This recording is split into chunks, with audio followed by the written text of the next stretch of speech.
estética y descriptivos de la realidad. El libro Vi al hombre antes que muera, de Jorge Tirado Gálvez, pertenece a esta última categoría. Son 6 relatos que como un caleidoscopio penetran a través de historias de personajes de provincias y con un adecuado tratamiento estético de la oralidad, la dura realidad de la migración hacia la capital que se ha dado en el Perú desde hace algunas décadas. Dentro de esta temática es notable el relato Fortunato Paniagua, que presenta a un hombre, a un niño huérfano nacido en el Cusco que se fuga a Lima y las vicisitudes que pasa para sobrevivir. Otro cuento destacado es Un voto, que trata de los provincianos asentados en los conos. Este se desenvuelve solo con la técnica teatral de los parlamentos. Lo interesante en este relato es el sentido de farsa irónica que va creciendo hasta llegar a ser desmesurado. Los otros cuentos, a excepción de Momificar, tratan con intensidad hechos de carácter político que se produjeron en los años de la violencia. Con este libro de cuentos, Jorge Tirado Gálvez lleva a la ficción literaria con acierto técnico y estético ambientes, historias y personajes muy poco tratados en la narrativa peruana. Bueno, pues hemos hecho una introducción de lo que es Vi al hombre antes que muera, quien nos va a explicar y nos va a detallar como tiene que ser el autor, Jorge Tirado. Muchas gracias.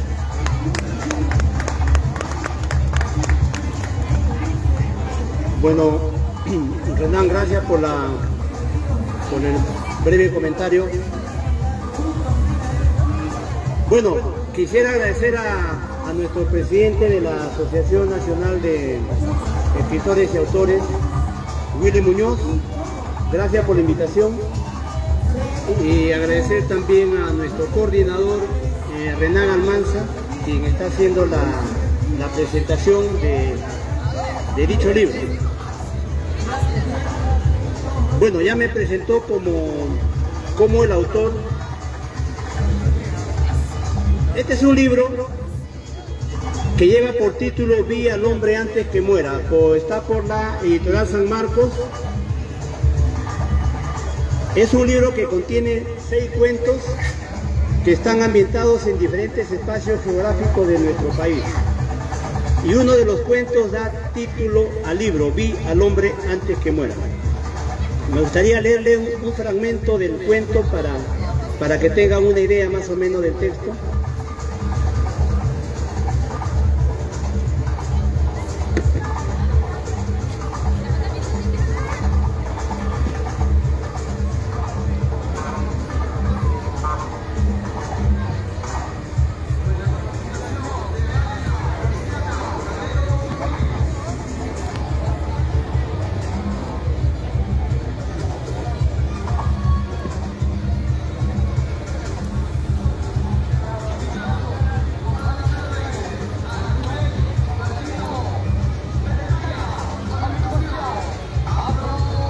El cuento lleva por título Vi al hombre antes que muera. Este es un cuento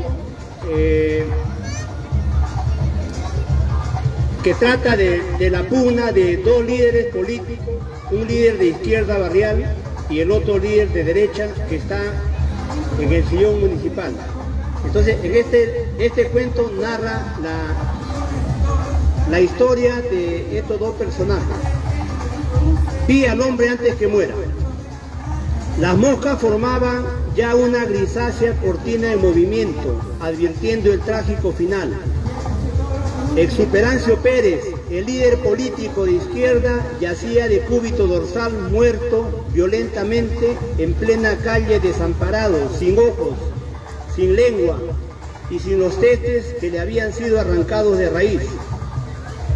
Retírense los niños, por favor, gritaron los policías de investigaciones muy serenos ante la maltrecha acera regada de pólvora. Vi al hombre antes que muera, dijo Justino Paz. Estaba agonizante y cómo gritaba de humanidad, dando lástima, como cuando degollan a una res. Tenía en su rostro una expresión risueña, sus dientes parecían de caballo y en la frente grasosa brillaba una cicatriz igual a una cruz. El tuerto Z, hemipléjico y vendedor de flores, lo cubrió con periódicos desde la cabeza a los pies. Ahora estaba frío y tieso, flotando en un charco de sangre coagulada. Únicamente nos alejó del tumulto de curiosos la llovizna del invierno. Los debates ideológicos y revuelos políticos estaban a la orden del día entre los partidarios de la izquierda y los defensores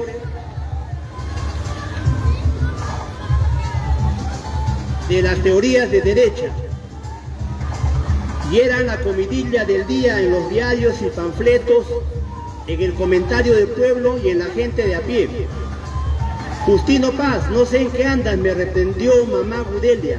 La comadre no tardará en avisarme. Además, reforzó, no es necesario que me adelante nada, todavía no estás en capacidad de entender las cosas. Al día siguiente arribé con zozobra al lugar de la desgracia. Solo quedaban unos cuantos pelos e imperceptibles rastros de sangre. Me quedé observando como idiota junto al cura de la iglesia y al gobernador, que filmaban a otros testigos de la matanza, hasta que el grupo de compañeros me avistó. Ya es tarde, Justino Paz, me jaló el gringo Aparicio, que corría pateando una pelota con dirección a la escuela. ¿Qué haces aquí? En casa, Gudelia surcía algo nerviosa su fustán. Me miró con lágrimas disimuladas a través de sus gruesos anteojos. Justino Paz, a tragar. La sopa se enfría, dijo enérgica, y me percaté de su rostro compungido. Parecía que ella también seguía pensando en la forma como habían emboscado y liquidado al infortunado sujeto. ¿Qué te pasa, mamita? ¿Por qué está usted tan triste? ¿Tiene algo que ver el muerto con tu morroña? Siéntate y cena tranquilo, hijo, me ordenó la mujer, secándose las lágrimas. Solo me acordaba de un sueño infausto. Pero ella nunca contó que cuando estaba en gestación, el occiso intentó hacerla abortar a golpes, dejándola casi muerta, tirada en el lecho y sin posibilidades de auxilio. Quería confirmar mi extraña obsesión y deseaba saber más sobre ese líder de izquierda que intuía que era mi padre, quien estaba organizando al pueblo por alguna razón justa. Hubo un movimiento extraño en casa. Los tíos iban y venían con reservada tribulación. ¿Será algo malo lo que estará pasando?, pensé. Me importaba poco la vez que me negó en la corte y poco que alguna vez arrastrara de los cabellos a mamá a un cuarto oscuro queriéndolo asfixiarme. El difunto se defendía con descaro ante el jurado, mostrando un centenar de fotografías de hombres solos, diciendo: estos son los maridos de esta mujer, señor juez, y a mí me quiere implicar en el proceso. Pero perdimos el juicio sobre el reconocimiento de la paternidad y la alimentación del menor. Eran 3 los dirigentes opositores masacrados y decapitados en lo que iba de la semana. Todo hacía presagiar que se trataba de un secreto grupo paramilitar del partido que estaba en el poder municipal, arremetiendo contra aquellos que le sean un obstáculo para realizar sus mezquinos intereses. Porque en las paredes de las calles aparecían pintas de rechazo al alcalde derechista con letras rojas: corrupto, violador, fuera criminal. Y se sospechaba que era él o sus secuaces los autores intelectuales de los horrendos crímenes. Malditos hijos del demonio, grité mentalmente sin ser oído por nadie. Al Exuperancio Pérez, líder político de izquierda, dicen que lo enterraron en las afueras de la ciudad, en un nicho humilde para indigentes. Se supo por un pequeño y casi inadvertido periódico local que el forense, en uno de los acápites del parte, escribió que el difunto no dejaba fortuna, ni mujer, ni hijos presentes en el momento de su funeral. Justino Paz, Justino Paz, entonces escuché que me llamaban con voz de ultratumba y temblé de pavor en la sala donde resolvía el curso de lógica elemental. Era de noche y advertí por la ventana que mi padre, a quien nunca reconocí, me hacía señales y yo como autómata le abrí la puerta. Era un alma en pena. La abuela, que leía el primer tomo de la Historia Universal a media luz, en el fondo de su habitación se percató de mi involuntariedad. ¿Qué le pasa, muchachito?, se asustó. Justino Paz está con fiebre, avisó a Gudelia, y ambas se pusieron a rezar. Ya echado en la cama, con timolina en la frente y un racimo de uvas negras, sollocé. Una bala le había perforado el pómulo derecho y otra al corazón. Fue lo último que dijo la comadre. Además, lo habían degollado como a un caballo de campo sin piedad. Y entre sus pertenencias se le encontró un plan estratégico para la toma del poder y una hermosa carta de amor al bello sexo sin destinatario. Fueron dos los encapuchados que a bordo de un Volkswagen gris le habían disparado 5 balazos a quemarropa. Y enseguida las mujeres bajaron a la carrera con un cuchillo en la mano y luego violentamente le cortaron la lengua, el hígado y con odio le extirparon los ojos. Después otro le cercenó la cabeza con un serrucho y fugaron al instante. ¿Será un buen escarmiento este macabro y espeluznante ajuste de cuentas?, preguntó dubitativo el teniente de la Policía de Investigaciones, quien conformaba el grupo de élite especialmente creado para tratar de descubrir los casos más complicados, tanto como a los misteriosos homicidas. Todavía no sé cómo entender el caso, respondió el sargento Fortachón, limpiando su viejo revólver Wesson calibre 38. Pero lo que se sabe es que eran abiertos rivales políticos y enemigos a la vez, el uno izquierdista y el otro derechista. Se rumoreaba que Exuperancio Pérez, en su calidad de dirigente vecinal, iba a denunciar al burgomaestre por violación a una menor con retardo mental, por nepotismo y malversación de fondos municipales.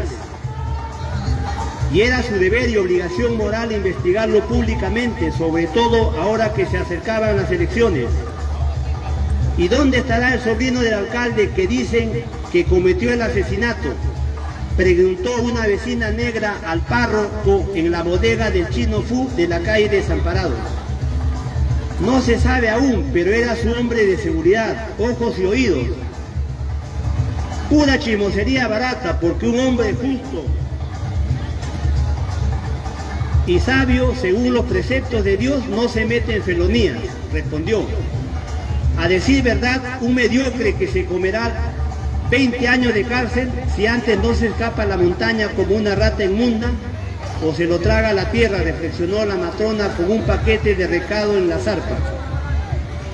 Tanto daño parece cometer la mafia política y todo por culpa del maldito dinero, comentó un antiguo escribano que escuchaba atento, de barba blanca y con un bastón de pata de cabra bañado en oro. En mi juventud nos agarrábamos a puño limpio y a trompadas, uno contra uno. Lo de ahora es pura cobardía, matonería salvaje. Cualquier imbécil aprieta un gatillo y todavía se ensañan cuando el indefenso yace moribundo, seccionándolo y dinamitando su cuerpo para borrar las evidencias del delito. Exuperancio Pérez, el líder político de izquierda, deja viuda y huérfano a un tal Justino Paz, aunque no consta en el parte policial, dijo el gobernador consternado aún por el asesinato. Pero es un hijo negado, recordó el boticario del pueblo metiendo su boca de tabaco, despidiéndose ya desde el viejo reloj comunal. ¿Quién era mi padre y por qué pienso tanto en el cadáver descuartizado?, preguntó intrigado el niño Justino Paz. Él ya es difunto hace tiempo, respondió la madre Gudelia. Está en el cielo con Diosito y desde allí nos cuida y protege siempre. ¿No eran el tan publicitado mártir del viernes?, gritó lloroso. ¿Cómo se te ocurre semejante disparate?, dijo la joven mujer. Tu padre era un gran político, valiente y honesto. Bueno, eres aún un nene para explicarte. Cuando sea mayor de edad te contaré toda la verdad. Y Justino Paz la miró a los ojos, tétrico y apesadumbrado. Muchas gracias.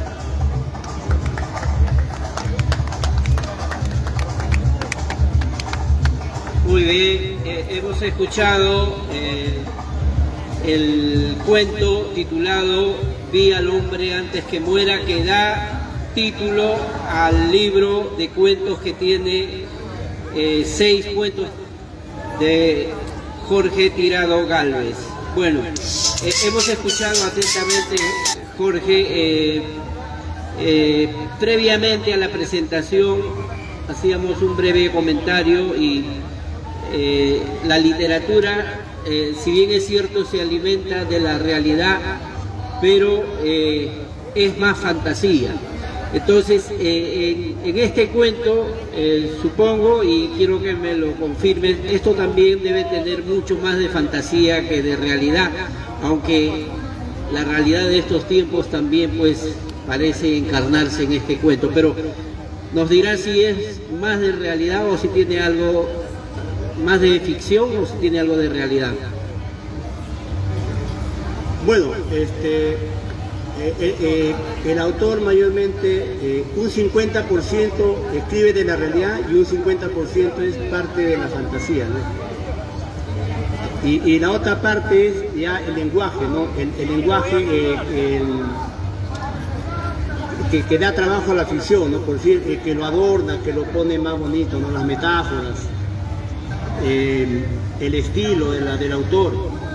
Pero yendo a tu pregunta, casi el autor se alimenta del 50% de una realidad y un 50% de la imaginación o la fantasía que pone el autor a la hora de escribir. Muy bien, Jorge, antes de terminar, estamos en la feria y bueno, tenemos, gracias a Dios, tenemos bastante afluencia de público. ¿Dónde te encontramos para las personas que deseen adquirir tu libro aquí en la feria y de repente a través de las redes sociales, o tienes un número de contacto quienes estén interesados en adquirir tus obras? Sí, mayormente a mí me invitan a los colegios, a los institutos y siempre estoy promocionando mi obra, pero también tengo un número de teléfono.